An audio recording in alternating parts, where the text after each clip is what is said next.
Dari umur saja Yesus kalah dengan kita. Betul? Nomor 2, Papa berkata gitu. Tuhan Yesus belum pernah sampai Jakarta. Loh ya atau tidak? Dia belum pernah sampai Papua. Saya sudah sampai. Yesus belum pernah ke Amerika, ke Australia. Saya sudah. Loh, ngerti nggak? Dalam hal itu aja siapa lebih besar, lebih kerjaannya banyak? Kita. Apalagi kalau Roh Kudus yang bekerja dalam hidup kita. Saudara, ini serius, kita harus mikir. Maka itu kalau gereja tidak disadarkan akan firman ini, setan makin merajalela. Coba saudara bayangkan, kalau kita tidak melakukan apa yang Yesus lakukan, bahkan lebih besar, apa sih konsekuensinya? Saya percaya kalau saya berkata konsekuensi, itu pasti kita mikir diri kita. Wih, aku terdihukum. Jangan mikir diri kita dulu, pikirkan orang lain dulu. Dengar baik-baik. Kalau kita tidak bisa melakukan apa yang Yesus lakukan, jangan bilang lebih besar lagi. Itu stop dulu. Yang pertama dulu. Berarti setan yang mengerjakan banyak hal. Coba renungkan, ya atau tidak? Kenapa? Karena apa saja yang Yesus lakukan itu untuk siapa? Ayo coba, jangan ragu-ragu. Untuk orang lain. Hampir kita tidak pernah ketemu dia melakukan untuk dirinya. Hampir kita nggak pernah ketemu. Nah, masalahnya itu di sini. Selama gereja masih punya anggapan apa-apa biar Tuhan, apa-apa biar Tuhan. Wah, dia maha kuasa kok. Udahlah, kita doa aja, minta biar Tuhan. Selama gereja tidak mau menyadari bahwa bukan cuma kita yang butuh Tuhan, yang perlu Tuhan, tapi Tuhan pun perlu kita, maka gereja akan berkata, biar Tuhan. Dia punya malaikat kok, biar dia yang kerja. Coba jujur dalam hati saudara berpikir, sebelum saudara pernah mendengar kalimat ini tadi, bahwa Tuhan membutuhkan kita, bukankah begitu di hati dan benak saudara? Ada Tuhan kok, biar Tuhan yang kerja. Saudara dengar ada orang sakit, tetangga sakit, biar Tuhan aja, aku cuma doa aja di sini. Karena konsepnya Tuhan, kita butuh Tuhan. Tapi kalau kita sudah tahu mulai hari ini, kalau kita dengar ada orang sakit, kita nggak bisa nyuruh Tuhan. Siapa yang pergi? Kita. Nah, maka itu kalau kita tidak melakukan Yohanes 14 ayat 12, Yesus nggak bisa bekerja apa-apa. Dia sudah ada di surga. Dia tidak di bumi lagi. Yang di bumi adalah gerejanya. Renungkan ini baik-baik, saudara. Jadi bukan Yesus lagi, tapi kita. Maka itu kalau kita tidak bergerak, setan yang bergerak. Ngeri risikonya, saudara. Konsekuensinya bukan kepada kita. Orang yang dibawa setan ke neraka kan lebih banyak. Sadar nggak akan hal ini? Ayo kita mikir itu. Tuhan akan kerja luar biasa.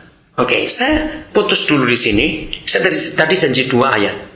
Yang satu saya nanti. Sekarang saya akan tunjukkan 2 ayat yang membuktikan bahwa apa-apa bukan Tuhan Yesus, tapi harus kita. Pertama kita buka Roma 16 ayat 20. Jangan lagi mulai hari ini apa-apa Yesus. Jangan. Kita harus sadar. Kita selalu berkata apa-apa harus aku. Bukan untuk sombong. Ini urusan dengan setan masalahnya. Salah seorang silakan baca Roma 16 ayat yang ke-20. Ya. Semoga Allah, sumber damai sejahtera, segera akan menghancurkan iblis di bawah kakimu. Kasih karena Yesus Tuhan kita menyertai kamu. Ya. Saudara, jangan panggil nama Allah lagi, ingat itu. Ganti nama Tuhan. Kenapa saya bisa begitu gampang menerima rahasia? Maaf, saya cuma ceritain.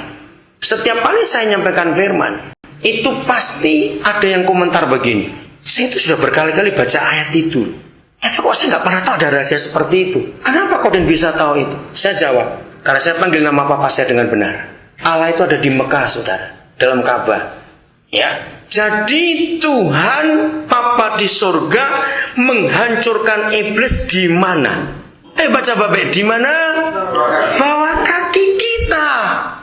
Sadari ini, saudara, di bawah kaki kita.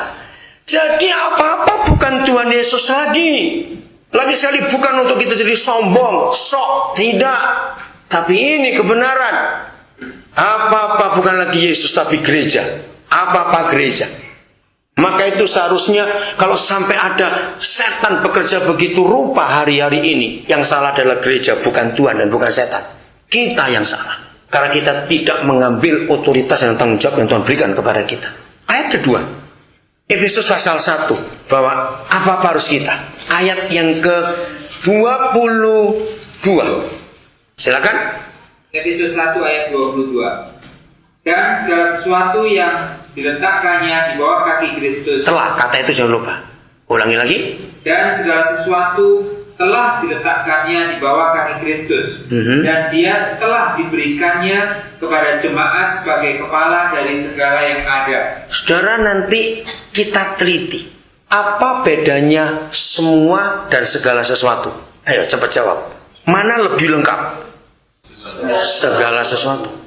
Nah, Paulus sempat mendaftar, tapi nggak bisa banyak, karena segala sesuatu itu nggak akan ada habisnya.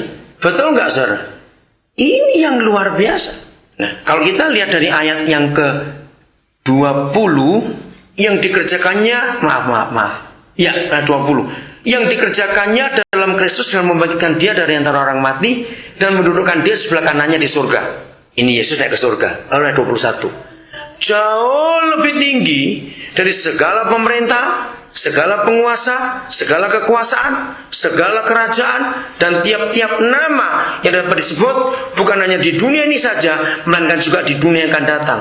Nah, ini segala sesuatu itu. Apa saja, nama semua.